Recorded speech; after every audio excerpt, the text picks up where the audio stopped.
अस्सलाम वालेकुम। आज हमारा बायोलॉजी का लेक्चर नंबर 6 है, ट्रांसपोर्ट का factors factoring the rate of transpiration. Transpiration आपको पता है कि evaporative loss of water from plant surfaces हम ट्रांसपायरेशन कहते हैं। अब आज के टॉपिक में आज हमने पढ़ना है कि इससे कौन कौन से फैक्टर्स इफेक्ट करते हैं ट्रांसपायरेशन को। तो आपके बुक में 4 फैक्टर्स ऐसे हैं जो रेट ऑफ ट्रांसपायरेशन को इफेक्ट करते हैं, यानी उसे कम या ज़्यादा कर सकते हैं। इनमें से कोई भी चीज़ अगर अप डाउन हो तो ट्रांसपायरेशन का जो रेट है वो इफेक्ट होगा, यानी कि अप और डाउन हो सकता है। अब उसमें से 4 पॉइंट्स ऐसे हैं जो आपकी बुक में एक्सप्लेन है। ऐसे 4 फैक्टर्स हैं। Number 1 temperature, number 2 air humidity हवा की नमी, नंबर 3 एयर मूवमेंट हवा का बहाव, और फोर्थ वन है सरफेस एरिया। अब ये 4 फैक्टर्स हैं जो इफेक्ट करते हैं ट्रांसपायरेशन को। अब हम इन्हें वन बाय वन देख लेते हैं कि कैसे इफेक्ट करते हैं। Number 1 temperature. टेम्परेचर का ट्रांसपायरेशन के साथ डायरेक्ट रिलेशन है, यानी कि अगर टेम्परेचर ज़्यादा होगा तो ट्रांसपायरेशन भी ज़्यादा होगी, टेम्परेचर कम होगा ट्रांसपायरेशन भी खुद ब कम होगी।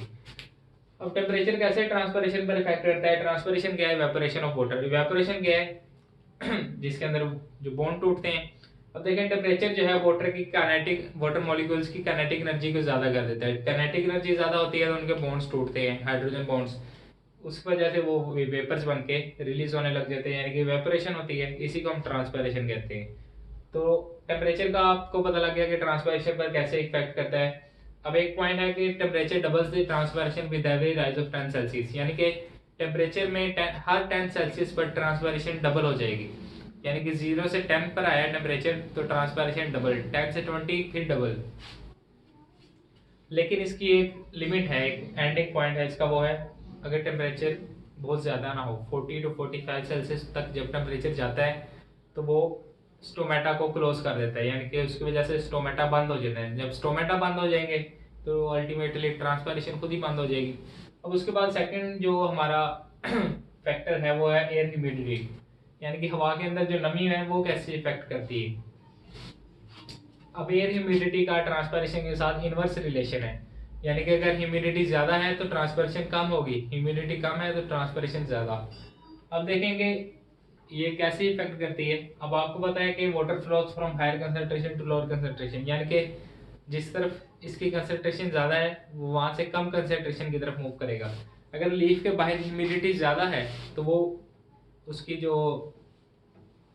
ट्रांसपायरेशन है वो कम होगी, यानी कि बाहर अगर पहले से ही इतनी ज़्यादा वेपर्स फिर रहे हैं हवा के अंदर तो ट्रांसपायरेशन कम होगी। लेकिन इसके बरक्स अगर हवा के अंदर नमी कम है, यानी कि एयर ह्यूमिडिटी कम है, हवा खुश्क है, तो बाहर जो है वो कंसनट्रेशन कम है जो वाटर मॉलिक्यूल्स हैं, तो ट्रांसपायरेशन खुद बहुत अल्टीमेटली ज़्यादा होगी। इसी तरह तीसरा जो है इसका पॉइंट एयर मूवमेंट, यानी कि हवा का बहाव। ये इसका जो ट्रांसपायरेशन के साथ रिलेशन है वो डायरेक्ट रिलेशन है। अब देखेंगे एयर इन विंड हम कहते हैं एयर इन मोशन या एयर इन फ्लो, जो हवा चल रही है उसे हम विंड कहते हैं। अब ये कैसे इफेक्ट करती है? क्योंकि जब हवा चलती है तो वो carries away the evaporated H2O, यानी कि जो ट्रांसपायरेशन की वजह से जो वाटर मॉलिक्यूल्स इवेपोरेट हुए थे वो हवा आके उन्हें कैरी अवे कर, यानी कि उससे दूर ले जाती है। इससे होता क्या है कि जो लीफ के बाहर वाली जो सरफेस है उस पर उसकी कंसंट्रेशन वाटर की कम ही रहती है, तो इस वजह से ट्रांसपायरेशन का जो अंदर से बाहर वाटर आ रहा है वो उसी रेशियो से चलता रहता है। लेकिन इसके बरक्स अगर जो एयर मूवमेंट कम है, जो बाहर वाटर मॉलिक्यूल निकले हैं वो वहीं पर खड़े हैं, तो फिर ट्रांसपायरेशन भी कम होगी। इसी तरह जो फोर्थ पॉइंट है लीफ सरफेस एरिया, इसका रिलेशन डायरेक्ट है ट्रांसपायरेशन के साथ। आप देखेंगे ट्रांसपायरेशन के साथ इसका रिलेशन डायरेक्ट कैसे है। सरफेस एरिया के ज़्यादा होने से ट्रांसपायरेशन ज़्यादा क्यों होती है? अब देखें कि जैसे सरफेस एरिया लीफ का ज़्यादा होगा, जितना ज़्यादा सरफेस एरिया उतने उसके ऊपर स्टोमेटा भी ज़्यादा होंगे, जितने ज़्यादा स्टोमेटा हैं उतने ज़्यादा ट्रांसपायरेशन के चांसेस भी ज़्यादा है, यानी कि उतनी ज़्यादा ओपनिंग्स मिलेंगी उसे वाटर को रिलीज़ करने के लिए।